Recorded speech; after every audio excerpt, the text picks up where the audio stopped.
just like us, growing in years. We the goal to make a change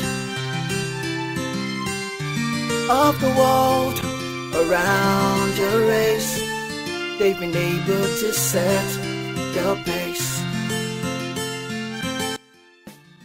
Good evening and welcome to Youth Engage, your favorite leadership building program for the visionaries of this generation. Yes, we love the accolades, the comments, and of course, the constructive criticism which border on improving this program you love. Thank you so much. We promise you more thrilling times ahead.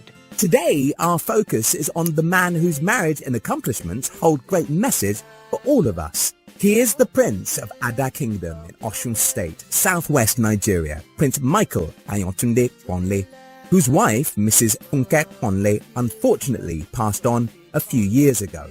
The Ponnle's testimony of individual and collective achievements for nearly 5 decades of their partnering decisions is a legacy worthy of emulation and will remain a source of inspiration to all couples, young and old, who wish to make it together with their marriages intact while running successful businesses alongside a rewarding social life.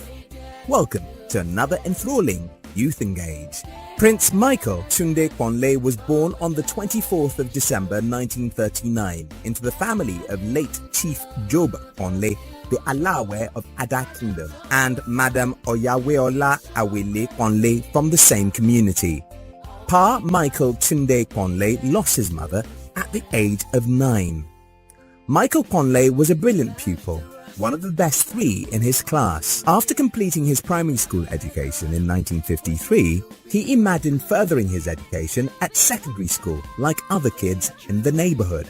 But his father could not afford the cost, despite the fact that he passed his common entrance exams to several secondary schools. He had to stay behind and think on other ways to further his education. He reluctantly settled for the Teachers Training College, TTC. In 1962, precisely 18 months after he completed his Teacher's Grade 2 course, he was admitted into the Polytechnic, Ibadan, to study electrical and electronics engineering.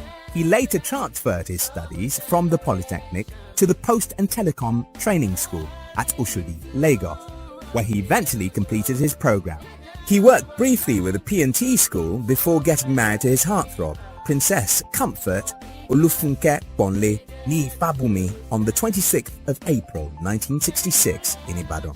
Prince Tunde Ponnle, together with his wife, Princess Olufunke Ponnle, started their own company, MICCOM Engineering Works Limited, which later became MICCOM Cables and Wires Limited, which is the first cable wires company in Nigeria. Years after the MICCOM Cables and Wires Limited, Prince Tunde Ponnle and Princess Olufunke Ponnle also established the MICCOM Golf Hotels and Resort Limited, with an 8-hole golf course attached to it, as well as recreational and resort centre. Apart from MICCOM Cables and MICCOM Golf Hotel and Resorts Limited, the Ponnles have established other businesses including Ladiet Ventures Limited, Comic Holdings Limited, a property management and development company, and Cash King in Cardiff, Wales, all business enterprises that have grown fast and become successful. Prince Tunde Ponnle serves as the chairman of Astor Paints and also chairman of Africana Breweries, makers of Castle Beer. He's also served as the chairman of West African Portland Cement, WAPCO. During his tenure as the chairman, he introduced the MICCOM Scholarship Awards for the children of WAPCO staff to encourage and stimulate staff loyalty to the company. This scholarship still runs. He and his wife are blessed with 4 children and many grandchildren. Welcome to the world of Prince Michael Ayotunde Ponnle. Welcome to Youth Engage. This big business. So we had everything in common. My wife will stay in the factory. She knows everybody in the factory, every worker. I didn't. Because my whole work is to come to the office in the morning and go out to look for contracts and do marketing. She knew everybody in the factory. I tell you one story you will want to hear. One day, they were to come to work. We used to carry them in a lorry to the factory, and the driver refused. we had a big lorry, and the driver refused. My wife jumped into the car and drove the lorry to work. So we were getting on very well, very well. And and the children were well trained. Not only in academics, but at home. And that's why none of the three girls had problem in their homes. She would tell them, just take care of your husband. If you take care of your husband, nobody else will snatch it from you. She may go outside, but when he comes home and he has comfort, you are okay. So that's the attitude of our women daughters now. They have no problem. They will take care of their husband. So we had it fine. Yes, sir. We know your courtship with your wife started when she was in school and you were teaching in her school. That's right. What do you think people thought about that courtship? And yeah, what do you think they thought about it? In most of the writings, and many of them, they call it professional misconduct, which came out nicely. I mean, as a man looking for a wife, you want to look for a very brilliant person. You don't want a liability as a wife. And then you look at the morals as well. When I was there teaching, I saw that my wife immediately after school would be selling rice with the mother. And she's the most brilliant in that class. So that's what got me impressed. And look, this will not be a liability. And she had morals. Does that answer your question? Thank you very much, sir. Now, talking about you as a person, I would like you to just share with us those few qualities that you had as a youth then that kept you going, that you look at youth of today and you see that they are lacking. I lost my mother when I was very, very young. And I wanted to be something in life. So I knew the care of mother was out of it. So I've got one to behave.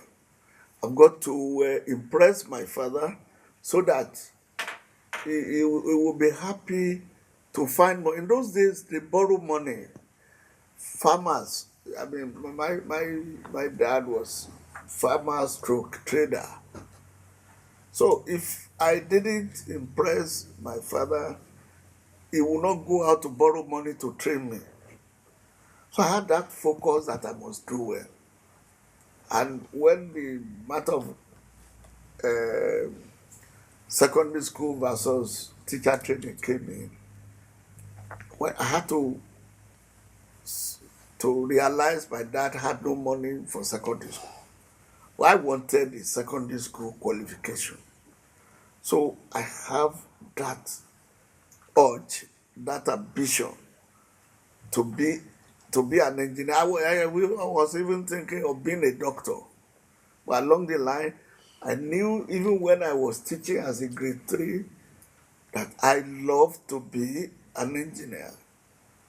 So I had that focus, and that's what pushed me on.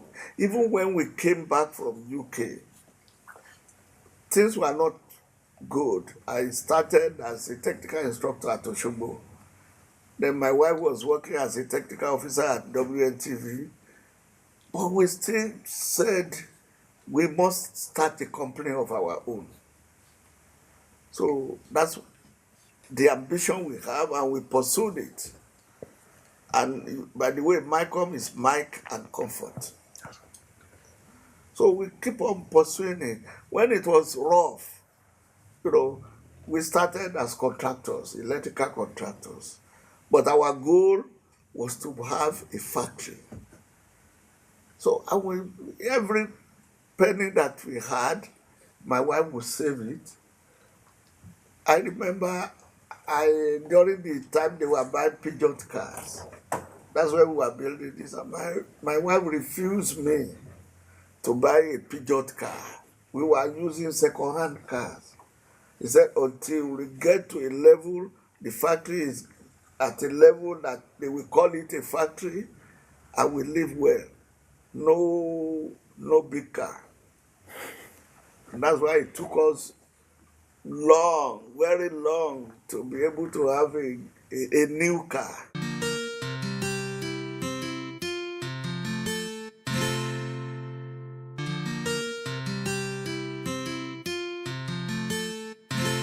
Besides your wife, what other notable people do you think contributed to your success?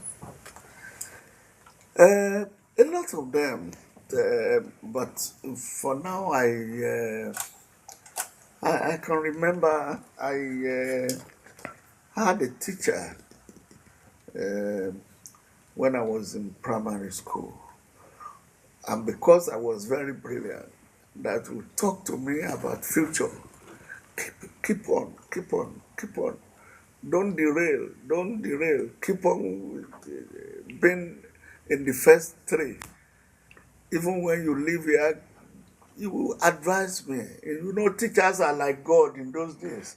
He will call me to his house, and when he's having lunch, and the remaining lunch he will give me, you know, and he will keep on encouraging me. So when I couldn't go to secondary school, this teacher will also call me. That's not the end of the road. Go on. And when we were growing up, well, after secondary school and before I got on scholarship, I also have a model in the person of Victor Oluloyo. I read about his story, how brilliant he was.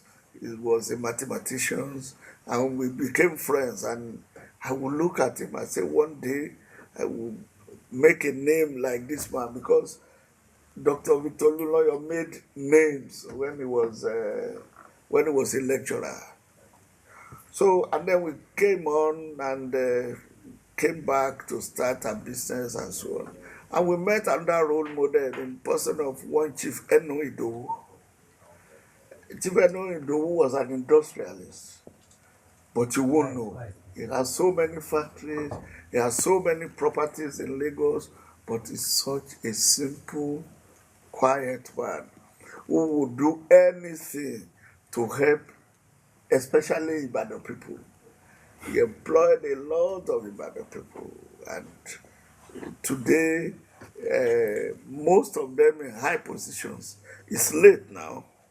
Remember Chief Eno Idowu. And then he is also known to be helping people. Do a lot of philanthropy and so on. So those are my role models along the line. There are so many other people among them. Okay, sir.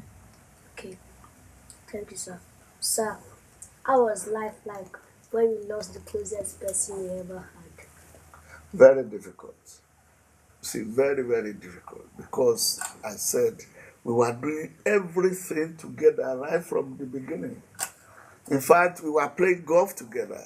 When we go on holidays, we don't need any other external partner. We will be playing golf. We were doing virtually everything together. All my things were in care of my wife. So much so that when she died and I came back from UK, we didn't know where she kept the house key. So we were looking for where she kept the house. She was keeping almost virtually everything.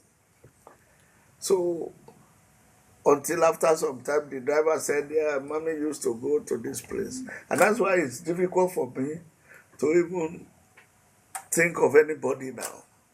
I prefer to stay alone, think of our past, look at our own videos together, and so on.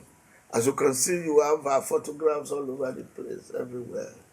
So it was difficult, but I kept on, and the children, when there is a particular one of them, we have 5 of them. We have 3 engineers, 1 medical doctor, 1 pharmacist. So they put one of them to call me at least 4 times every day. And I choose to be here because in Lagos, most of my colleagues I've taken to indoors, and here I can stay here, walk to the golf course, play golf, and come back. Quiet life. So I miss her very greatly. And so when we were coming in, we saw Malcolm's Cancer Foundation. I was thinking that why cancer? That did you ever suffer a loss due to cancer? And what does the foundation actually do for people? Uh, that's a nice question. My wife died of cancer. So, and I didn't think of any other thing to sink her name other than to start something that will not take people like her away so early. So we started this cancer foundation that is meant for counseling, for early detection of cancer, and for early treatment for minor Cases. cancer that has not developed. So it's we have about 2 or 3 doctors in that place. So that's where any money that I have, and it's free. We have started 4 years ago, and we keep on. Most of the places in Osun State have been visited. We have detected a lot, and they have given education to a lot of them. So just in our remembrance, to stop other people from cancer death. Thank you very much, sir. Sir, just would like you to just quickly share with us what is or are your greatest achievements so far? Our greatest achievement is in doing things to help people, especially in education and health and sports. When we came into limelight years back, we made sure we were doing one thing, philanthropy, a year. And that is why when we list our achievements, you will see it's year by year. My daughter called me about 3-4 months ago. He said, Daddy, I realized we didn't do anything for 2014 and 2015. Why? Because it has been, when they write the CV, our CV, it's been this year we do this year we build school, this year we build church, this year we build, and we don't discriminate. We build mosque. We do all this. And I said, look, one, I'm alone thinking, and the Cancer Foundation is taking a lot of my personal resources, because we left our factory for the children. They are running it now. So, and they said that should be no excuse. So, they say it should continue every year. We have been useful to a lot of people. Even to government, in those days we used to give them cash. Any ceremony that we are doing, we will make sure we either build a school or we even give cash to government in those days up to now. So when we write our achievements, when it comes to what we have contributed to the community, that takes long. But in Nigeria, it's not, we will be wrong to think that Nigeria honor only politicians. They from nowhere, they gave me an honorary doctorate degree of Lautech. I have an OON, I have an OFR. That's a reward from the federal government. So anywhere you are and you are doing good, people will remember you. What advice do you have for youth out there? Well, we advise our youths to be focused. I will want them to be hardworking. I will want them to, as much as possible, abstain from these uneducational social vices. So that at the end of the day, they are the one that will govern this country. What we lack now is leadership. And leadership doesn't start at the top. It will start from youth. So if you decide to be useful, you will be useful from when you are young. So that's the advice I want our youths to, and then not to focus on money, that they want quick money. Quick money doesn't last. Most of the politicians that steal money, even when they don't see them, in 3 years after they leave office, you don't even know they have 1 penny. They look tattered. You don't know what they do with the money. So the money you earn from your sweat, from your qualification, if you want to do medicine, do it to the last. If you want to be a farmer, be a farmer to the top. You don't imitate because this man is trading, he has money, you want to jump to trading. No, that's what I mean by being focused. Decide what you want to do and do it well. I'm impressed by, Thank you very much, sir. by you. May you live long. Amen. And be one of our great Nigerian leaders. Amen. I tell you what. Been a part of the program today. For comments and contribution, you can log on to the website www.youthengageprogram.com or select any of our other social media platforms. Youth Engage is a teen neighborhood project brought to you by Abraham Oyedele Productions Limited and other partners.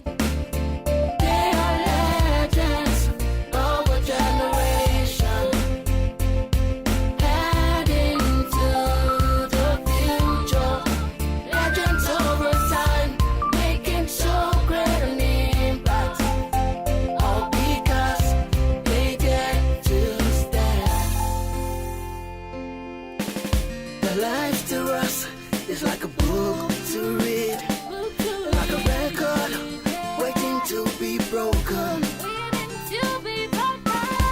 They are truly role models and our examples to celebrate.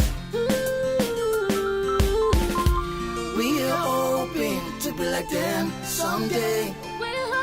Greater heights to achieve. We'll treasure every word they say.